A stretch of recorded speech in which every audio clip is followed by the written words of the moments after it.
welcome, ladies and gentlemen, back to Esoterica HQ. Yep. Here for our latest podcast, episode number 26. Yep. 26. So let's crack right on into it. Let's get. We're flying start. Not even any. How are you? Like, you know. No. We're getting this done. Man on a mission. Like man on a mission. Wow. So beer of the week. What are we drinking this week? Beer of the week is, and you can tell we've got a bit of a taste for it now, an APA. Yes. So we're big on our APAs. Sticking with the APAs. Yeah. Absolutely. So USA. it's the Tomahawk APA by Tuatara Breweries. Yeah. Tuatara down there in the Kapiti Coast. So what are you thinking of the Tomahawk this week? Good. Yeah? Good. Yeah, I'm just, I think it's good. I think it's fine. Yep. It's a reasonably robust APA. It is. Yeah. Yeah. So on the only scale that matters, what are you gonna go for on the Tomahawk this week? I'm thinking about a 6.8. Yeah. Yeah. Okay. I'm for once not going to lowball you, and I'm going to go 7. Yeah. 7 on the scale. One thing I do have to mention. One thing I do have to mention though about this beer that I think is very, very cool is actually the design of the bottle.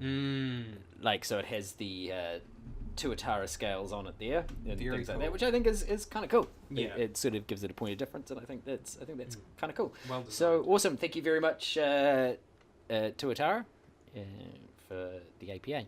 Yeah. The next thing I wanted to mention before we sort of get into what's on top this week is I wanted to talk about, we're recording this obviously as we do every week on a Friday. Obviously it doesn't go out to you till Sunday, but today's Friday, and today across New Zealand there is a pink shirt day. Yes. Or whatever. Yes. Anthony doesn't have a pink shirt, but he does foolish. sympathise. I do. But is sort of standing up against bullying. Yeah. And you know, bullying is not okay in any form, in any place, be it at school, be it outside, be it at work, be it in whatever you do. Bullying is not okay, and all three of us here at Esoterica very much agree with that and there's no call for it at all. If you are being bullied or that sort of thing, please talk to somebody. You don't have to put up with that, and actually it's not okay. So just thought we'd mention something about that to begin with. Important. And it's been nice to see, on the Facebook feeds and that sort of stuff, all sorts of people getting behind this, and all sorts of people. I saw Jacinda Ardern out there in her pink shirt today, cool. And that sort of stuff, supporting this kind of movement, because it is something that we as a country, we as a place need to get rid of, like, because it's not okay. It's not okay. It's not okay to be bullied. It's not okay to bully people. So please, if you are in that situation, talk to somebody.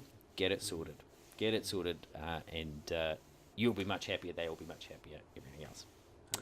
Excellent. So, Cool. What's on top this week? So, what are we going to talk about this week? We're going to talk about... we're going to bizarrely kind of go back to something that we haven't talked about in a very long time. Yes, yeah. Which is something that we're both big fans of, and that's obviously gaming. So we're going to talk a little bit this week about specifically sort of narrative-driven gamings, and how gaming has kind of moved on from the early, I suppose, like, kind of almost very platform-based stuff like Mario and all of that sort of stuff, through to like this sort of latest trend in gaming, which I'm very happy to see come back or get a lot of recognition, is this idea of very narrative-driven games.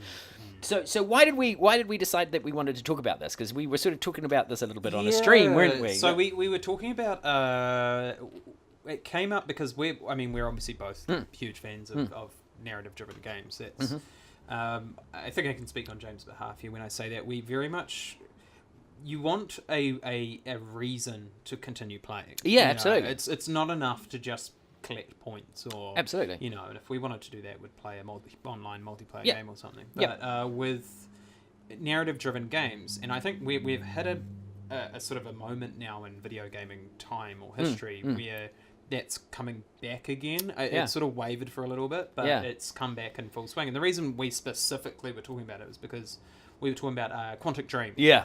Came up in conversation. The David Cage studio, Quantic Dream. Yeah. So they they're a studio. They've been going for a while now. So they released their first major game on PlayStation 2, and that was Fahrenheit. Yep.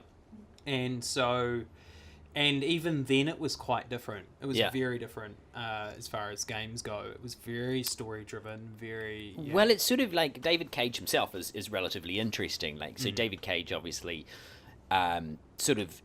his passion is sort of filmmaking.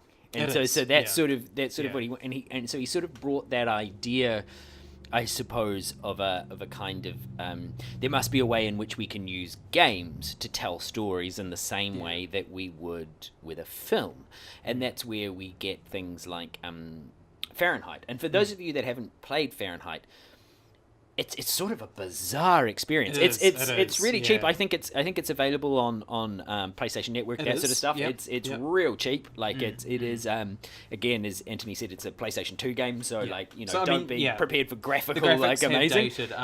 The thing with Quantic Dream though is that they've always been quite far, you know, ahead of the curve. So even, you know, older games still hold up. Like what followed with Heavy Rain and Beyond Two Souls, and now just recently Become Human, Detroit Become Human. So I think one of the weird things about, like, say, David Cage games, like I've always felt like and playing Fahrenheit is that he does actually do story pacing relatively well. Like, I am going to say, like, one of my criticisms would be that there's always really bizarre things that happen. Like like the reasoning behind stuff is really bizarre. But, like, I think his philosophy has always kind of been this idea of, you know how you sort of get in games all the time, like, your choices will matter. Like, what you do and what you decide here will really matter, and they really plug that, and quite often, you know, in those kind of choices matter kind of games, they actually really don't matter that much. There's one or two choices that slight sort of... variation on the story. David Cage games, what I've found, and, you know, especially games like Fahrenheit and Heavy Rain. I haven't played Detroit Become Human yet, so I can't really comment on that. But I played a bit of Beyond Two Souls, so but they're largely less so about kind of like if I were like, you could say, like, for example, the BioShock series, choices matter, right? So I, like, don't get me wrong, I'm a big Ken Levine fan, love the storytelling that gets done and those sorts of things, but your choices really don't hugely matter. You get sort of a different cutscene at the end, and that's about it. But they're sort of esoteric choices. They're kind of like, do you harvest this little sister or do you not? So it's kind of like, okay, there's a separation from it. What I've always admired about Quantic Dream games, especially games like Fahrenheit, for example, is like, and I can say this without giving anything away in Fahrenheit, you immediately are dropped into the game in Fahrenheit, where you wake up in a bathroom and there's a dead body. And it's told in a cinematic way where you can see, for example, that there are police officers out in this cafe that you need to do something about, and you have this sort of this timer that's counting down, and you're sort of like, you've got to do something. So like, the whole thing about the choice is, what do you do in that situation? So there are a number of ways that you can do that. So you can go out and tell the police. So you wake up with no memory of what's happened. You've got blood all over you. There's somebody dead on the floor.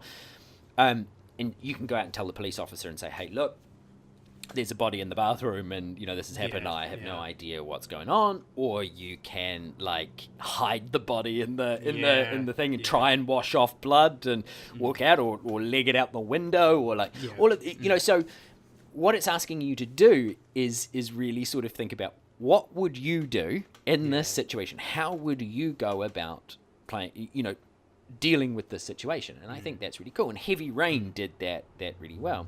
But one of the reasons that we were sort of talking a little bit about this is that a number of those games, you know, Fahrenheit and Heavy Rain to a certain extent, although Heavy Rain got a bit of praise. I mean, it was a launch title, I think, for the PlayStation 3. No, goodness no. It was heavily delayed.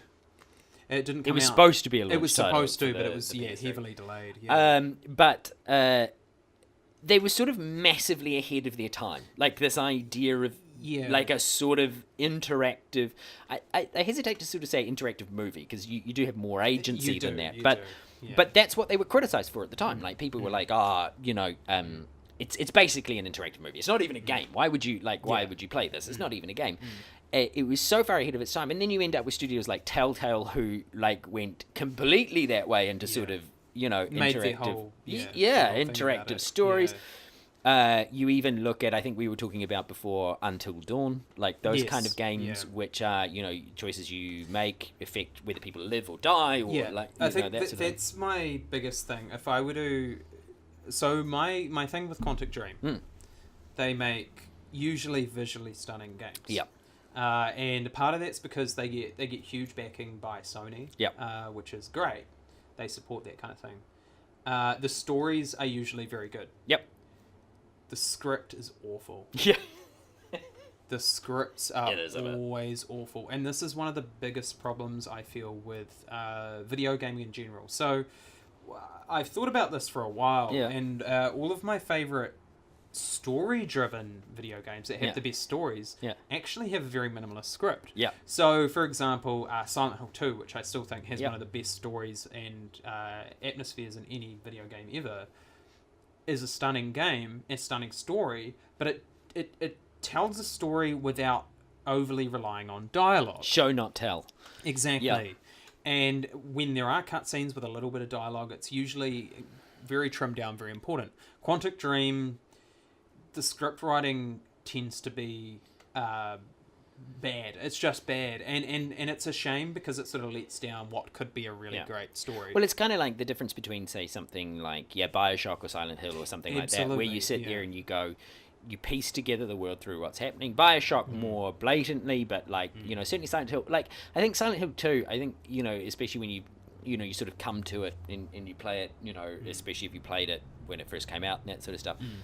I reckon you probably have to play it a couple of times to even work out what the hell is really going on, because it doesn't hold your hand through the narrative. No. The one thing that, again, I agree with you, I would say, about Quantic Dream is quite often they'll sit there and go, hey, story. Remember the story? Remember this happened because this happened. Remember story. Remember this is happening because of this, and you sort of feel like you're being beaten over the head all the time with what the point of the game is. So you kind of go, okay, yeah. I feel as well that what quite often happens with a lot of these studios is that they're being injected with a lot of money for the first time, so that therefore they can finally realize their vision when it comes to the visuals. So I'm just going to list a couple of games I feel that suffer from overly relying on impressive visuals, which, again, one of the big reasons for this, I believe, is that Sony pushed this so that they can showcase their consoles. Yeah. So they can showcase the power of the consoles.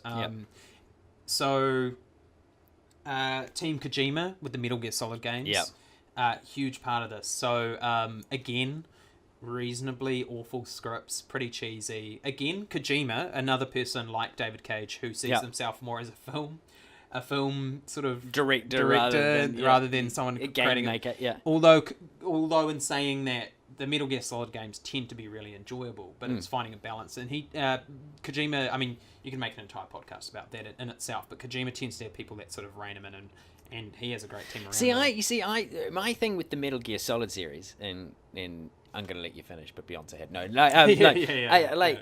My thing with the Metal Gear Solid series is that I loved Metal Gear Solid on the PlayStation. In the PlayStation 1, I still have like the original PlayStation 1 game. Metal Gear Solid, Solid Snake was so good. Like, such a good game, such a good stealth game. It had a really sort of understandable story. Even the weirdness that sort of then goes on to define Metal Gear. Which is charming. I like it. The weirdness of it, like the weird superpowers that people have and things, were sort of explained in story. Like, they were kind of like, you kind of went, okay, it's a bit of a stretch of the imagination, but we get there. My problem with the Metal Gear Solid series is that as it goes on, it becomes more and more and more bizarre. It's like, an it just becomes, until you, even if you're a fan, I think even if you're a fan of the series, you sort of go, hang on, what? Like, I mean, what? everyone remembers, like, if you're a fan of the Metal Gear Solid series, everyone remembers the fact that, the hour and a half cutscene at the end of Metal Gear Solid 4. It's a movie. And just all this ridiculous, and it feels, I think for me that's a part of the charm. Metal Gear Solid is so ridiculous in only a way that Kojima could do. Yeah. For me, the watershed moment for Metal Gear Solid 3, I think, is Yeah, I think it's Snake Eater. perfect. Yeah. Perfect, and then it has the perfect balance of gameplay and story. Yeah. And the story is phenomenal. Yeah. And really great. Metal Gear Solid 2, very, very, very, very, very, very, very good also. But after that, it sort of just goes into 4, the bizarre. 4 is a funny one. 4 is, I think, stunning. It's weird. It's like 4 is like if it feels like Kojima got way too much control. Yeah. And just tried to do everything. I don't know. It felt it. I think the problem with 4 is that it wasn't as it wasn't as sort of honed in on what made those games great. Yeah. Metal Gear Solid 5 again, really, really, really great. Love it to pieces, but the focus is all over the place, and the and unfortunately with all the drama, the ending was rushed. But it's also that whole idea of moving, like, what sort of the core mechanic up until that point had been sort of a wet ops game where you go in and the idea is to go through, you moved into increasingly sort of narrow spaces where you had to think about what you were doing, and to suddenly dropping it out into an open world, absolutely, you kind of go, why are we now in this sort of open world setting? And it doesn't sort of fit with the Metal Gear aesthetic. Yeah, like, absolutely. And I think a huge part of that, unfortunately, is because Kojima is a huge fan of things like the Grand Theft Auto series. And so he, the whole idea of a sandbox game was really exciting and appealing. And while there are some really neat things about it, like it's quite cool exploring the landscape and like capturing PMCs and things to create your own private military company out of Haven or whatever. But again, lost focus, because the moment you go into an open world, and we find this all the time with open world games like Skyrim, Red Dead, you lose control of the narrative. But it's hard to build tension, because you can't, that's right, you can't control those story beats. No. You can't create this oppressive atmosphere. And Bioshock suffered it from the same thing, going from Rapture to Columbia. Like, and suddenly it was open, and it was, it's hard to create that sense of being trapped, and that sense of, Metal Gear sort of suffered from, like, whenever I played Metal Gear 5, it was a little bit like playing Far Cry Metal Gear Edition. Yeah. Like, and you were sort of like, okay, like, this. I mean, it's not a bad game, but it's not what I would sort of go, that's a Metal Gear Solid game. Yeah. Like, it was kind of, as I said, like playing Far Cry, but with Metal Gear mechanics. Yeah, like, it was sort of like, you go, okay, like, I think it's interesting shift. Yeah, like, I think that's where a lot of developers, not developers, you can't blame the developers, it's usually the producers or the publishers or the script writers or whatever the board want, because they always, what it's like, you get put this loot anywhere. boxes in it. Your artistic vision is only as explosive as the people above you who are controlling it. So games that haven't suffered by that, for example, I have to bring up Team Ico, for example. So and they're a team that did the likes of Ico, Shadow of the Colossus, and The Last Guardian. To me, they're the perfect blend of atmosphere, story-driven. I think it's something about Japanese studios that tend to be really good at atmosphere. Yeah. And so they managed to produce wonderful stories without a single word of dialogue. Yeah. It's all, as we were talking about earlier, it's all about feel, it's all about visual things. Yeah. And Ico is a beautiful game, very steampunky kind of thing. And if you haven't played Ico, you should go back and play Ico. Absolutely, very good game. and it's available on the PlayStation Network. And Shadow of the Colossus is incredible and just so monumental, and was very ahead of its time. And then you have The Last Guardian, again, beautiful game. A game that sort of, you're struggling not to cry at the end, because it's, even though, no dialogue, but you've formed relationships with people and creatures in this case, and it just builds into this wonderful ending. So I think get better editors, script writers, as all the money that's being pumped into video games, to me at the moment, it's going into the wrong places. It's going into visuals, it's going into, you see this all the time, you see it with even the Gran Turismo series has suffered from this. They care so much about visuals that the gameplay is taking a back seat. However, there are a few games recently that have gotten it really, really right, and that are amazing. First one that comes to mind is God of War. Oh, yep. Way to build an open world, but have it feel populated. And I think that's so hard when you do open world stuff. And I think we talked a little bit about this when we did Alien Isolation. Is like, I don't mean I understand Alien Isolation isn't an open world, but like, you know, it's really hard sometimes whenever you create a game to make the world feel like it's a living, breathing thing. Like it's something that your character is interacting with, rather than it exists purely for the sake of your character being there. Like, or it's just like repeated textures and buildings and things. Yeah, God of War did that really well. It did. I'm going to throw another one out there that I think suffered a little bit. So I'm going to go suffered. I'm going to go the other way. I think suffered I know where a little bit for like beautiful game. Like, honestly, one of the most beautiful games I've ever played. But the story kind of left me a bit sort of meh or whatever, is Red Dead Redemption 2. Yeah, yeah. Like, I sit there and it's a game I desperately want to like. Yeah. Like, I desperately want to like it, and I'm putting time into it and that sort of stuff. But I find myself being really sort of cold about it. Like, it's a beautiful game. It is. But I struggle to kind of go, I feel an impetus to keep playing. Like, I sort of go exactly the same way. Yeah. And like, it feels like a struggle. Like, whereas I'd play something like God of War and be like, Jesus, has 4 hours gone past. Yeah. Good God, where did that go? Like, with Red Dead Redemption 2, I'm like, oh, yeah, okay, like, at some point, go to this place. Some point I'm going to love this. Yeah. Like, and it hasn't come yet. And I've invested quite a few hours in it, and it just hasn't grabbed me. I think I'm burnt out from Rockstar games. Yeah, and like, I'm just kind of like, And also, I don't feel any sort of... The thing is with Red Dead, I don't relate to Arthur Morgan. I don't particularly care. But I think the thing is, they're all really well... See, the thing with Red Dead is that the script's great. Fantastic script. Great characters. The storyline's fine. I just don't...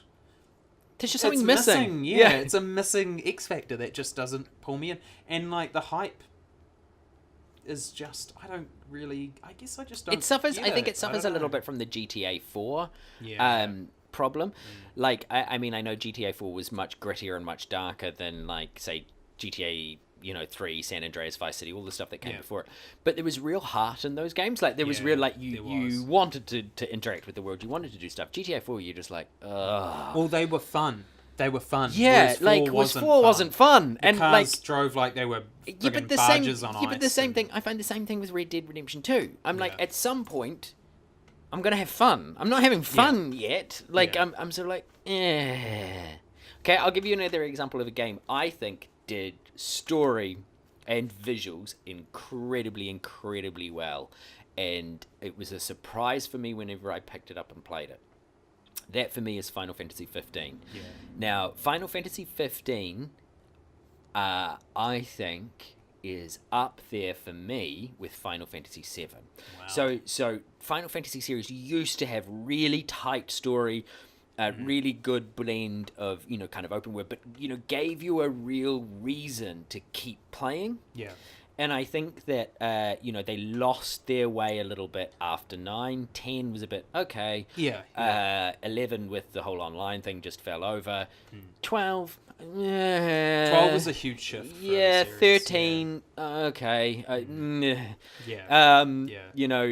10 to 13 to Lightning Returns or whatever the hell it is. Okay. Yeah. I'm not really that interested. 15. My God, what a game! What a phenomenal game! What a phenomenal game! And so tightly, like, it was open world. You could run around, but it was a great example of how to do open world well. Yeah. And keep the pace of the story. And really get you... And it's bizarre, because you look at the cast of characters in Final Fantasy 15, and you're like, how am I going to relate to any of these characters? It's fairly typical JRPG tropes. Oh, yeah. Fairly but typical. I mean, even more than that. Like, they're dialed up to 11, and you kind of go, okay, right, I'm not... I'm going to struggle to identify with you. but they did really cool things in there. Like they made each character very distinct. They made the whole spending time with your the other three characters in it. The photo system, that was quite a cool touch. The cooking system, all of that sort of stuff, really made you feel like it was a group of friends, like you were part of this group of friends. Which again, I won't give anything away. Which is what makes the ending of the story arc so heart-wrenching at the end. It is a game. I'm not afraid to say I was so invested in the story, and quite often in Final Fantasy games, I won't finish them. I think 7 I finished. 7 I finished. I think I eventually finished. I finished 10 because that was really short. I think I might have eventually finished 9. But like, I didn't finish 8. I didn't finish 13. I didn't finish, like, I just couldn't find the will to keep going. I finished 8, but that's because it's incredible. Whereas well, eventually though, not too much later. But whereas 15, I was like, I have to know what happens here. Like I was so invested in the story and so invested in the characters and just wanted to know what was going to happen, and they did a really great job of pacing that.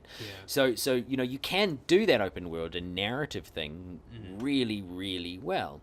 But it's interesting to me that there's gradual shift. Like if you look, like it was very easy a few years ago to go multiplayer games, that's where it's going to be. Everything was multiplayer. It had to be multiplayer. If it wasn't multiplayer, storylines were being taken a massive backseat to the multiplayer functionality of games. You only need to look at the Call of Duty franchise or the Modern Warfare franchise to see that. Like it was this big push for multiplayer functionality. Everything has to be multiplayer. The multiplayer is where it's at. The storyline is kind of an addendum to that.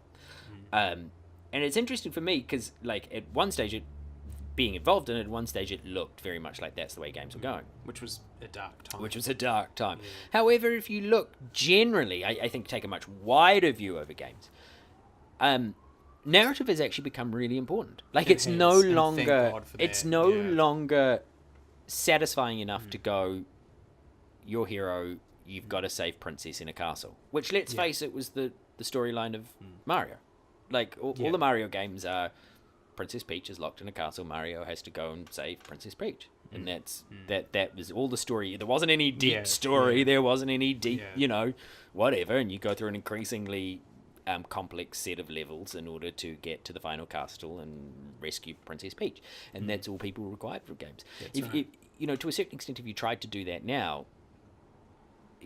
people aren't satisfied. People need an engaging story to keep them in the game, to give them a reason to play the game. Multiplayer is great, but in 10 years' time, what are people going to be talking about? They're going to be talking about The Last of Us. They're going to be talking about the Uncharted series, God of War, probably Spider-Man. Incredible game. I mean, and on that note, how sort of fortunate have we been at the end of this console generation?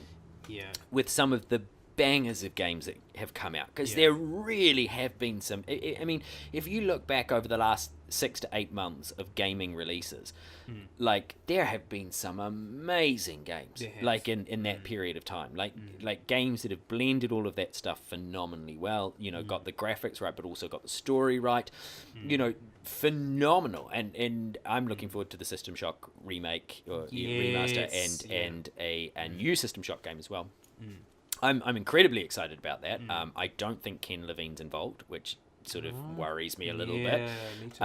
But I'm really looking forward to that. Because those are phenomenal games. But we've been so lucky, and I mean people sit there and rag on some of the stuff that's come out. Let's take Mass Effect Andromeda, and that sort of stuff. As an example, I actually don't think Andromeda was that bad.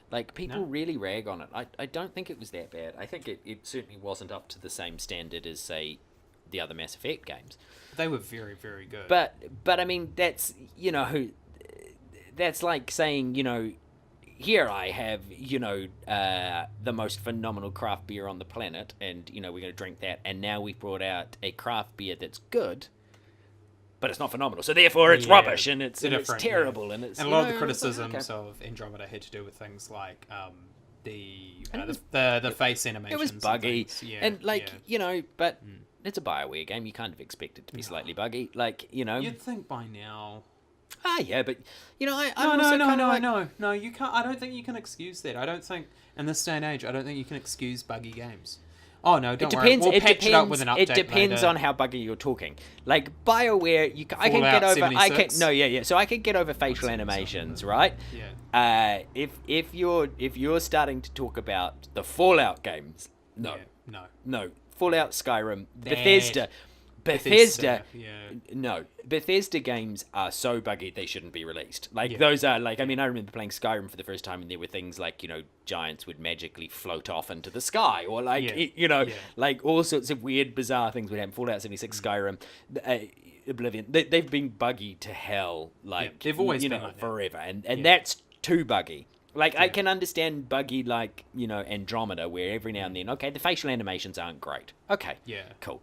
Or, that actually doesn't bother me that much. Like, I'm not so immersed in the story that I'm like, I believe I'm, like this character, and I believe that, oh my God, you just pulled me out of the immersion of it because the faces don't quite line up with the dialogue. Okay, like I can deal with that. I can't deal with you clipping through floors, or like enemies not spawning, or like that sort of stuff. That game breaking bugs really irritate me. So Bethesda, absolutely no, way too buggy. But like BioWare games, there's always a level of slight bugginess with it, but it never tends to be game breaking. It's always kind of like, oh, okay, I can deal with that. But I agree with you. There should be, like, and again, I think that's maybe something that we'll talk about in another period in time, is like, I don't think it's okay for people to be releasing games that are broken. No. And it's become an increasing trend now. Because in the past, you'd release a PlayStation 2 or an Xbox game. And that was it. Yeah. Yeah. You had no... I mean, now they'll go, we'll just patch it. We'll just patch it. And they are releasing broken games. Like, that are broken, and people that buy them on launch day are sticking them in and they're not working. And more money than ever before. Absolutely. Because you have to. Unfortunately, you have to have a lot of money now to produce games, because they're getting so advanced. Yep. That you have to have a lot of money to produce games. Absolutely. So it's... Yeah. And... and I mean, props to those companies that continue to release content. Not necessarily graphic updates and things, but actual content for free. Yeah, absolutely. As updates for their games. Absolutely. Yeah. So, in conclusion, I think basically what we're saying is it's great. The narrative direction of games is good. It's awesome. Excellent. That we'd potentially like to see some tighter scripted stuff, because now I think what they can afford good script writers now. Do you know what I think it boils down to is what we expect now from a game is so much different from like the Mario generation, the PlayStation 1 generation, even the PlayStation 2 generation. What we expect from games now is so different. Before, games were a diversion. They were just something to do for a period of time. That they were exciting, but they weren't like you weren't playing games for their story. They were like they were muck around things. Now we want to be emotionally invested. We want to. Games quite often are used to tell stories or highlight really complex arguments or really complex ideas. About what it means to be human, about what it means to live in a society, about all of those kinds of things. And we live in a society.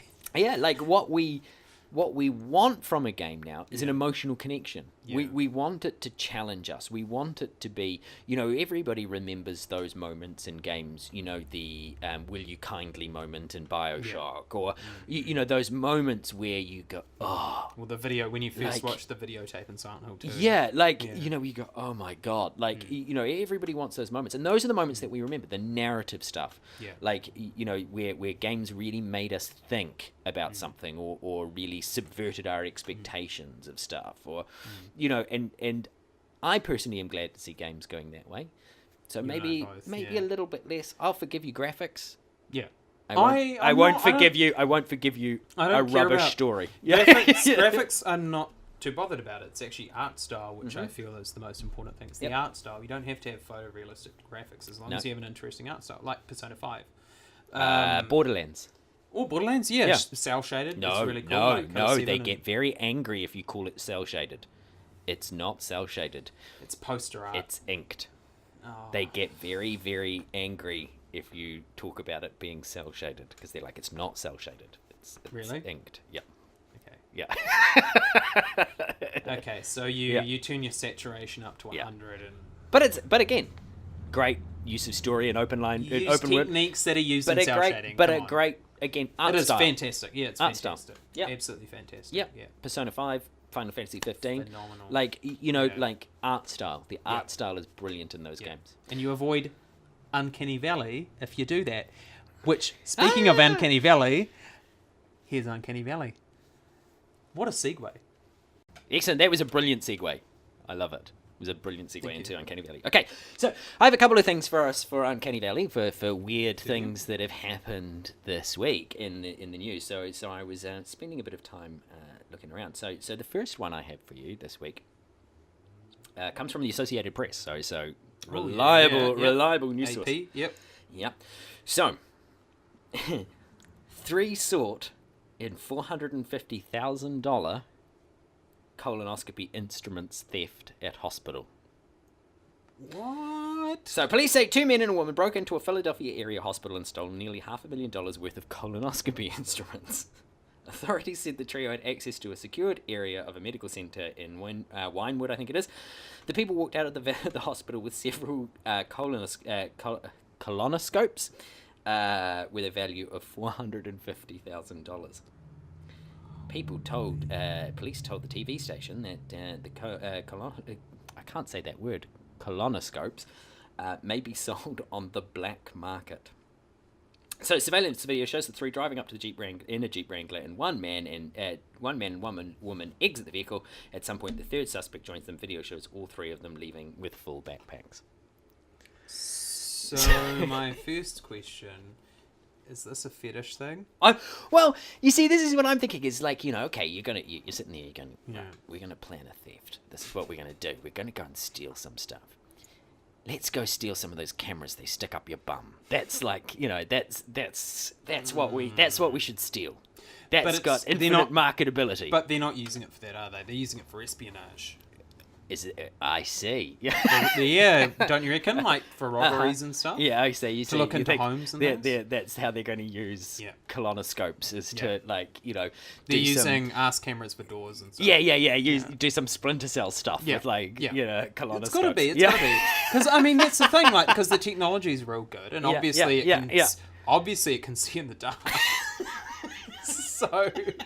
so it would make sense, wouldn't it? Because tight spaces. Tight spaces. Yeah. And so it depends on how relaxed the space is, but but it's for espionage. Yeah. It's for your Splinter Cells. It's for your Philip K. Dick. But this just made me laugh. I was just like, why, of all the things that you were going to sell, would you go and pinch colonoscopes? Like, why would that be the thing that you're like, yep? Well, listen. Medical equipment isn't very expensive. Listen, Sharon, we're going to go and we're going to go and steal some colonoscopes. Also, who's buying colonoscopes on, the black market? Like, who's market people. Espionage people. I see. Oh, okay. I see. I'm telling you, man. I see. Spies. I thought you meant they were going to engage in espionage. Oh, no, they're selling it Spies. I see. So spies are on the black market looking Spies are looking for these things. It's not like James Bond where you just go, hey, Q, can I please have this? And he's like, no, but I've got this pen that can... I see. So the whole spy industry is reliant on people selling colonoscopes on the black market. So the next time you're playing Splinter Cell and you have your little camera that you can look around the corner, you know where it came from. It came from people stealing colonoscopes maybe use from hospitals. Like hand sanitizer or something. But I think it would make sense, wouldn't it? Because it can see in the dark, it can... they're using them to break into small spaces or reconnaissance or... really? What else? Well, this is a possibility that I'd never thought of. Or maybe this is an indictment on how expensive healthcare is in the United States now. And maybe these people just want a way to be able to do colonoscopies. Yeah. On the cheap. So black market colonoscopies. Yes, because it's so expensive. Healthcare in the United States. There you go. So maybe this is a reaction. You heard it here first. You can get your backdoor, Yeah. Oh, I was going to say backdoor colonoscopy. There you go. like done down the street, like with somebody who's picked up something on the black market. Yeah. All right, here's my second one for today, and I thought this would appeal to you, being a football fan. Oh, okay. Okay, so this is from Reuters. So we're going for really reputable news sources this time. We're not going to the World or like the Sun or the Mirror or anything else like that. We're going to reputable news sources here. No. So we're going to Reuters. Thieves pinch rifles as Kenyan police watch Champions League football. Oh, wow. So in Nairobi, Yeah. the temptation to watch UEFA Champions League quarterfinals football on TV, both featuring Lionel Messi and Cristiano Ronaldo, backfired for some Kenyan police when thieves raided their unmanned post and made off with weaponry. The incident occurred on Tuesday night after the officers shut down the police post in the western region of Kenya and went in search of a TV screen.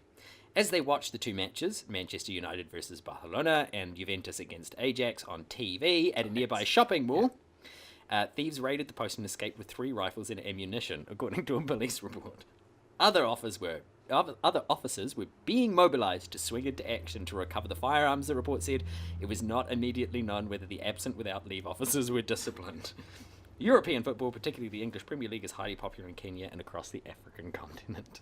So how bad would you feel? Were you like, listen, bugger it, like nothing ever happens. We'll just go and watch the football. Like, let's just shut up shop and while you're off duty, somebody breaks in and steals guns. Honestly, I'm not surprised. Honestly, I stopped listening when you said Barcelona. And you pronounced Ajax as Ajax. Mate. Fair enough. No, fair enough. If you don't follow football. I don't follow football. But, I know you being a big man, Wanderlust. I'm just going to Barcelona. At least I got Juventus right. You did. At least I got Juventus right and didn't say Juventus. Juventus. No, you did get it right. I did get Juventus Italiano right. is very good. Yeah, I thank you. Yeah. So there you go. Yeah. Watching football leads to people stealing weapons. It does. You've got to be careful. You've got to be really careful. So, you see, what we should do in... it's really cold in here in Caroline. It's like a Tuscan Raider now. Arctic explorer over here. Big and socks on. This is amazing. Yeah. All right, okay. Time to move on to 30-second waffle. 30-second waffle. Excellent. So, who went first last time? I have a funny feeling it was me. I think it might have been you because I made a big point about you starting. You did. So clearly it's song and dance about it. So clearly it's your turn. That backfired poorly. It did. So here we are. You need a black market colonoscope. Right. So get it sorted out. Right. This is from Instagram. This is from Juice Goblin. Excellent. Why apple is the superior juice? Oh yeah. Okay. Why apple juice is the superior juice? It is though. Well, this is good. At least you'll have lots to talk about then. Okay. Have you ever been so incredibly thirsty? Okay, dehydrated perhaps, and have you ever tried apple juice? It is the most incredible. There is no drink that quenches your thirst, but it never quenches it quite enough. Like you always, don't you feel after every glass of apple juice, you always feel like you need more? You always just want more, and that's why it's perfect, because it's so beautiful and it leaves you wanting more, like any good thing in life. Everything should leave you wanting more. Apple There juice. you go. I love apple juice. There you go. Beautiful. Anthony brought to you by the Apple Juice Marketing Board. Honestly, Simply Squeezed. Yeah. I'm a big fan of a good sparkling apple juice, like a fresh up like sparkling apple juice. Yes. That's I'm a big fan. Beautiful. I'm a big fan. Give me any variation. Like usually, you want to you don't want to get cheap apple juice, but you want to apple juice, beautiful, sparkling apple juice, beautiful. The thing I like about an apple juice, right, is distinct from an orange juice or something like that. The thing I like, like an orange juice or whatever you drink, and you get that kind of claggy kind of aftertaste in your mouth, and like that sort of stuff. Don't get that with an apple juice. No. You don't get that with an apple juice. Apple juice. It's so lovely. I'm a fan. I love it. I'm a fan. I love it. Apple juice is beautiful. And actually, we don't get it enough. Why don't we get apple juice? We never get apple juice. Yeah. But it's not one of those things. It's not one of those things that you ever like. I would say that apple juice. Apple juice is one of those things. Yeah. Apple juice is one of those. No, he's not. Well, No, he's not. Do you watch the podcast? He's a wee man. Like, Do I watch the podcast? Do you listen? this to is now started a breakdown. Yeah, like that's it. This is- Like apple juice. Do you see what you've done, Juice Goblin? Is you've actually killed Esoterica. Are you a goblin of yeah, apple juice? Of apple juice, yeah, apple juice goblin. Apple juice. But apple juice, I reckon apple juice is one of those things that like you never think of getting, but when you have it, you're like, Yes. why do we not get this more? 100%, Like, 100%. yeah, Add yeah. that to the list. Okay, it's going on the shopping list. Right, excellent. Okay, give me a question. I'm adding it to the list. Let's. It's going on the list. Yeah, it's a Chris Jericho catchphrase. You're on the list. Smash him into the mic. Right, just smash it. Yeah. This is another one from Instagram. This is from Danspacito. Right. Despacito. Muse is the best band of the modern musical era. Okay. I feel like these questions With my relatively limited I knowledge feel like of I Muse. feel like that was Um, should have been me. Yeah. Muse is the greatest band of the modern musical era because they are constantly pushing boundaries with what they are doing. Their songs are significantly different. You listen to any Muse song and you can immediately go, even when it's very different to the stuff that they've done before, you immediately listen to it and go, that's Muse. Like, you don't mistake them for anybody else. They are pushing boundaries. They release bangers of songs. Muse is the greatest musical act of the modern musical era. Muse is shit. Muse is shit. I wouldn't say I think they're the greatest musical act of the modern era. They have a couple of good songs. They do. They're shit. They do. Especially their newer stuff. Oh, But you can't wow. disagree with the fact that you listen to it and go, it's Muse. Like, you don't It's sort just of like yeah. it's just like when you stand in shit. You're like that shit. I don't think that's a great like. Look, I was really, Oh, I was really struggling. I'm gonna be honest. I was really struggling. I Yeah, don't yeah, know yeah. that much about Muse. I know some of their songs. Some of their songs are okay. Apparently, they give a good live concert, but like, Muse have built a career ripping off the song Polyethylene Part 1 and 2 by Radiohead. All right. The Airbag EP is just Muse have just ripped off the Airbag EP by Radiohead for like the last There you go. 20 years, And you've triggered Ant. and not even well. He's triggered now. Another one from Juice Goblin. Ah, you're getting all the Juice Goblin ones. Yeah. Orange juice is the best. All right, what have you got? When you add milk to cereal, does it become a beverage, a sauce, or a broth? Pick one and argue it. Ooh, this should be interesting. Are you going to go broth, a sauce, or a beverage? Try saying that 3 times fast. Right. I think a broth because you it doesn't end up being milk after it's mixed in. You get the flavors of whatever cereal you're having. I think you can be forgiven, however, for not finishing the milk depending on the cereal. So I'm not a big cereal eater. I like muesli and stuff, but again, you need to get your... Okay, this will clear it up. You should only have enough milk so that it absorbs the cereal enough that you're not left with milk afterwards that you have to drink. That's gross. There should be enough milk There you go. to complement the cereal. So you're going broth. You're saying that I'm going broth. It's a broth. Yeah, I think it's a Yeah. broth. I think if you've got milk left over, If it's so you've much done milk- and it's hard, isn't it, getting the balance? But if it's so much milk The that balance is so hard. it's a beverage, it's way too much milk. that's it's crazy. way too much and milk, you've way drowned too your little cereal, cereal. and your cereal will be all soggy Yeah, and horrible. that's- You need that's- the perfect balance, which is really hard. I know. do like a bit of milk. Like I'm not one of those people like like you like see some people eat cereal and they like have next to no like they like wet their cereal with the milk and that's it. Like I'm not like that. I need a bit of milk in my cereal when I have cereal. I like- tend to a sort of a rule I follow is that you put enough milk in so that just to the starts point, to float. Just starts to float. That's it. That's the perfect amount Yeah. of milk. Yeah. That's the perfect amount of And milk. it's really hard depending Yeah. on the cereal to balance it. But do you find too? I find like with cereal's one of those foods that like you have to pour yourself the exact amount of cereal because Yeah. like the problem is right. Cereal is one of the most pain in the ass foods to get rid of if you have too much. Like you can't just throw it in the bin because it's like this sloppy wet goop. So you can't really like throw it in the bin. Can't leave it on the bench. You can't It'll leave it on the harden bench. like concrete. So like you have to be very careful about pouring just the right amount of cereal that you're actually going to eat in one sitting, and that's the hardest bit of eating cereal. Like I find. Absolutely. And for the love of God, if you don't finish it, please put water in that bowl. Don't just leave it sitting there. It'll harden. If you don't do the dishes or whatever, it's getting you won't triggered. know, but... Right. Okay. Last question. No, that wasn't directed at anyone. Personal experience. It's passive aggressive level 100. Yeah. All right, here we go. Okay, so this one is from Instagram, and it's from @FeedHawksBay. Oh, cool. Which I believe is Asian Diner. I think Yes. Producer Caroline said. So, One half of okay. Asian Diner, Cold spaghetti from a can is the best snack. Ooh, I don't know about this. Cold spaghetti from a can is the best snack. All right. Have you ever been jonesing for a snack and you sit there and you think, man, you know what I want?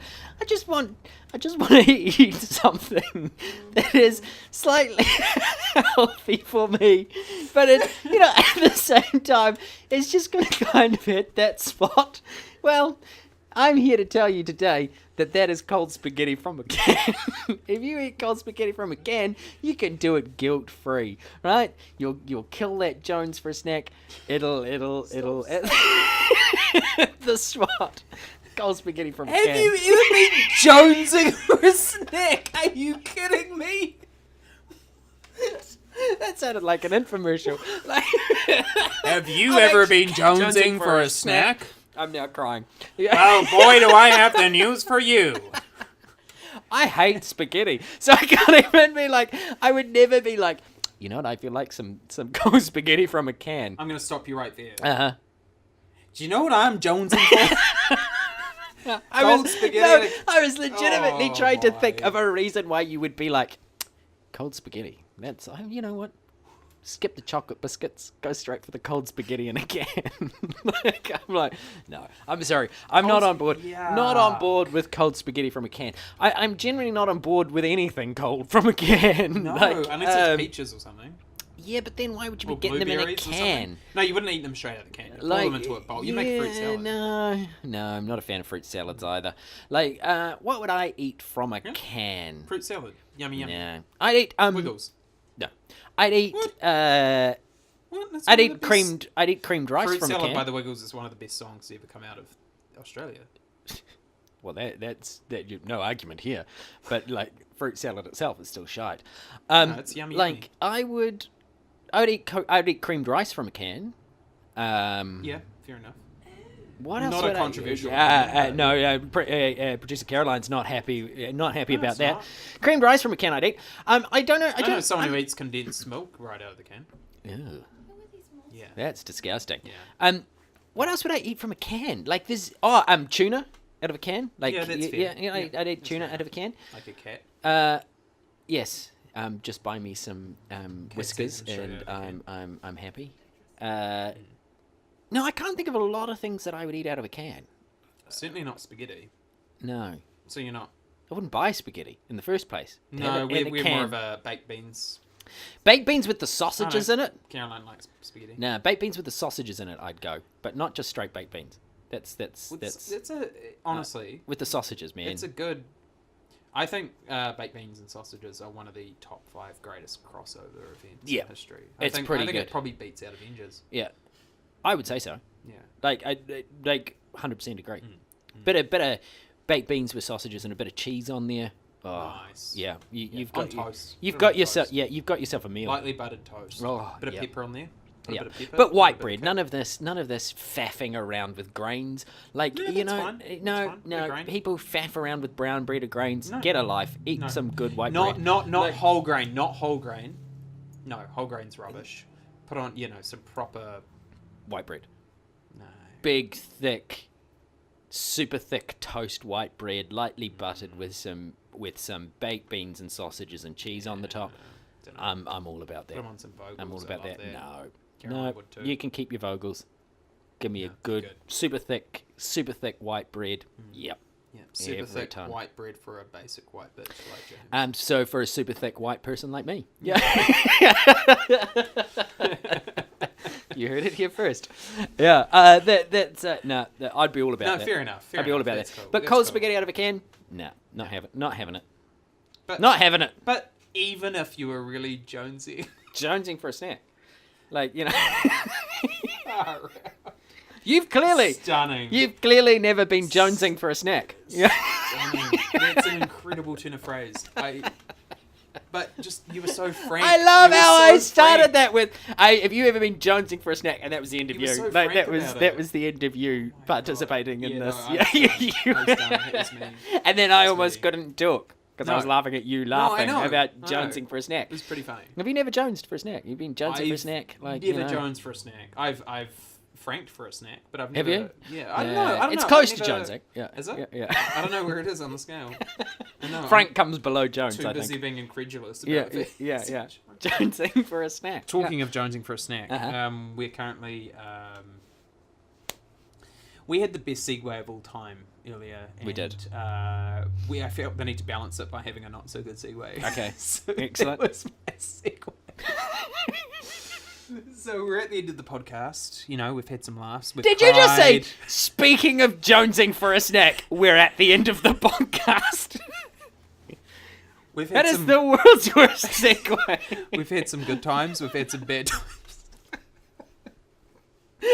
Speaking of jonesing for a snack, You we're had a- at the end of the This reminds podcast. me of one. You had a really bad one, one of our, I think it was like our fifth or sixth. I don't know one. what It you're was talking so about. funny. I It do was brilliant such a segues. funny segue. Yeah. Oh, it was. Oh no, it was. That's right. No, this is worth bringing up. It was talking of space or something. Like it was like speaking of space. We're about to talk about like something about like Hitler on the back of the moon or something. Oh yeah, that's right. Yeah, it Speaking was. of- No, it was. Yeah. It was Flat Earth. speaking of. Was something to do with No, it was talking of space. We then segued into Hitler and Antarctica. That was That's I thought right. that was a brilliant segue. Like that goes down as the world's worst segue of all time. No. Speaking of jonesing for a snack, we're now at the end of the podcast. I'm jonesing for this to be over. You know, we've come to the end of our battle. Yeah, Wow, what a journey. we've come to our end game. You know, we've had good times and bad times, but it's time to... No, hey, look, thank you for joining us again. Yes. Thank you for Yeah, allowing us yeah. to be part of your weekly routine every week. I As still don't quite understand why, but as like, invasive as that is. yes, yeah. And I hope you have a good week, actually, because it's getting colder now. Oh, now look who's If you're being living in now look New who's being Zealand. all polite and being like, I hope you have a good week, not doing your usual. No, just have whatever kind of week you I've want to changed. have. No, this Like, week. This week, you're I feel positive like this no. week. This week, Yeah. not positive. Ambivalent. I feel like I feel no. For this week, I want people to have a good week because Okay. it's getting cold, and I worry about see. that. The cold's a bad time for a lot of people. Joints are slower and hurt more. Yeah. Harder to get out of bed in the morning.